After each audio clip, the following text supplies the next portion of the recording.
Hello aspirants, उम्मीद है आप सबकी प्रिपरेशन बहुत अच्छी चल रही होगी। स्पेशली ऐसे स्टूडेंट जो कि यूपीएससी 2025 को अपना सिविल सर्विसेज का यूपीएससी का एक सीरियस अटेम्प्ट मान के चल रहे हैं। बट सबसे बड़ी प्रॉब्लम जो हमारे सामने आती है, specially for Hindi medium students, resources की प्रॉब्लम आती है। अगर हमें कोई एक ऐसा रिसोर्स अवेलेबल हो जाता है जिसमें कि कॉम्प्रिहेंसिवली तरीके से स्टैटिक पार्ट को, अपडेटेड पार्ट को, करंट अफेयर के पार्ट को, पीवाईक्यू एनालिसिस को, इन सभी चीजों को अगर उसमें हम शामिल कर दें और उससे अगर हम स्टडी कर ले, हमारे लिए चीजें काफी आसान हो जाती हैं।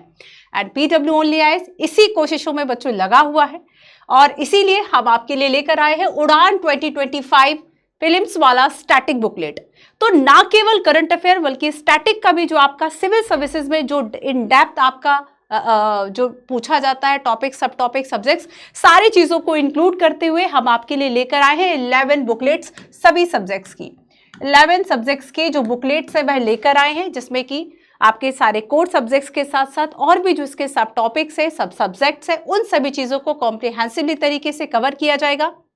अच्छा, रिवीजन में बहुत प्रॉब्लम होती है और अगर हमारे पास कुछ ऐसे नोट्स मिल जाए जो कि माइंड मैप हो, जिसमें कि फ्लो चार्ट अवेलेबल हो, पीवाईक्यूज अवेलेबल हो, तो उसे पढ़ना थोड़ा सा आसान हो जाता है। और इसलिए हमने इन उड़ान बुकलेट्स में बच्चों अपडेटेड इंफॉर्मेशन के साथ साथ रिवीजन के लिए आपको flow chart, mind map, diagrams, मतलब जो पॉसिबल था कि अब आपको ज्योग्राफी में मैप, ज्योग्राफी में डायग्राम्स जो है वह ज्यादा आसान आपको कर देंगे आपकी स्टडी को, तो वो सारी चीजें हमने इसमें ऐड की गई है।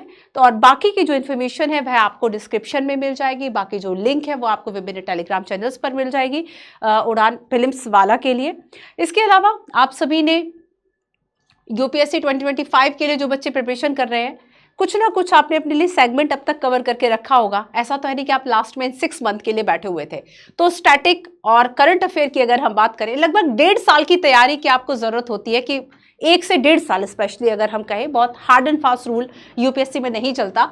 1 से 1.5 साल की प्रिपरेशन के दौरान बच्चा अपना बेसिक प्रिपेयर करता है, अपना स्टैटिक प्रिपेयर करता है, करंट अफेयर्स उसको अपडेट करता है, पीवाईक्यू से उसको जोड़ता है, एनालिसिस करता है, ये टॉपिक इंपॉर्टेंट है, ये कम इंपॉर्टेंट है, इस तरीके से अपनी स्टडी को लेकर आगे चलता है। उम्मीद करते हैं कि आपकी तैयारी काफ़ी अच्छी चल रही होगी।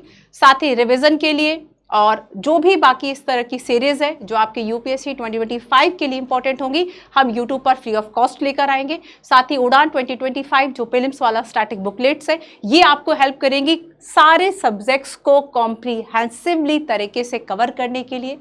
रिसोर्सेज की जो प्रॉब्लम होती है कि अगर हमें कोई एक ऐसा बुक मिल जाए जिसमें हमें सारी चीज़ें अवेलेबल हो, है ना, तो ये आपका एक वन स्टॉप सोल्यूशन हो सकता है कि अगर आपको हिस्ट्री पढ़ना है तो कितना हिस्ट्री आता है, कितने इन डेप्थ में यूपीएससी क्वेश्चन पूछता है, वो सारी चीज़ें बच्चों इसमें अवेलेबल है।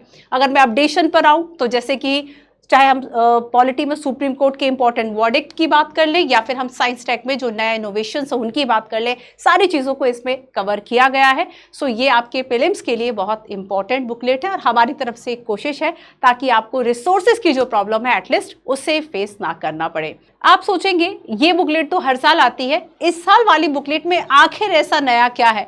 तो मैं आपको बता दूं, स्पेशली सीसेट एक बड़ा हर्डल बन जाता है, तो सीसेट की भी उड़ान बुकलेट बच्चों आपको दी जाएगी। साथ ही में मैंने आपसे पीवाईक्यू का जिक्र किया और इसमें बच्चों हम लास्ट 14 ईयर के पीवाईक्यू जो एनालिसिस है वह हमने शामिल किया।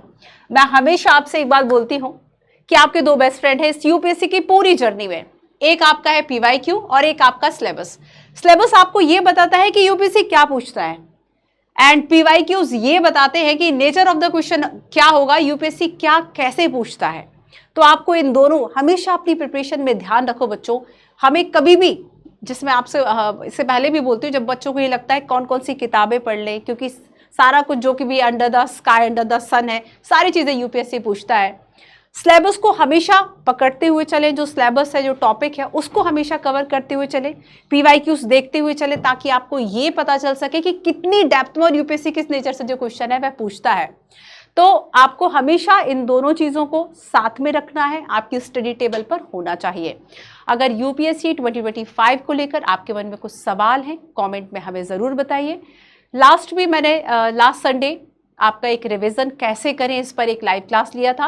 अपकमिंग संडे को कोशिश करेंगे आपके इसी तरह की एक प्रॉब्लम के सॉल्यूशन पर भी हम एक लाइव क्लास लेकर आए और साथ ही साथ सीसेट के लिए भी मैंने आपसे कहा था कि बच्चों सीसेट को आपको बहुत लाइट नहीं लेना है, क्योंकि ये क्वालिफाइंग के साथ साथ स्पेशली हिंदी मीडियम के लिए अगर हम देखें तो थोड़ा सा तो आपके लिए रोड ब्लॉकर है, और ये कहीं ना कहीं क्वालिफाइंग ना होकर एक सिलेक्टर हो गया कि अगर सीसेट नहीं हुआ, अगर सीसेट नहीं हुआ तो आगे आपका जीएस में 120 एंड 100 मार्क्स लाना बेकार है। ठीक है, तो यहाँ पर आपको सीसेट को स्मार्टली लेकर चलना है। अभी से आपके पास टाइम है, आप वीक में 3 डेज अपना रख सकते हैं फॉर सीसेट इसकी प्रिपरेशन के लिए। एक और तरीका मैंने आपको बताया था कि सीसेट में अगर आपको लगता है 10 टॉपिक्स है और ये टफ है, आप केवल कोई 5 टॉपिक्स ले लें, क्योंकि सीसेट में हमें कोई टॉप नहीं करना है, ना ही उसके मार्क्स जो है वह आपकी मेरिट में जोड़े जाएंगे, केवल एक क्वालिफाइंग है, बट डेफिनेटली एक सिलेक्टर का काम जो है वह भी ये कर रहा है। ठीक है, एक बात और मैं आपको बता दूं कि ये सारी बुकलेट्स जो है वह हमारी लास्ट मतलब 1 मंथ पहले ही इन सबको रिलीज किया गया है, तो सारी अपडेटेड फॉर्म में आपको मिलेंगी।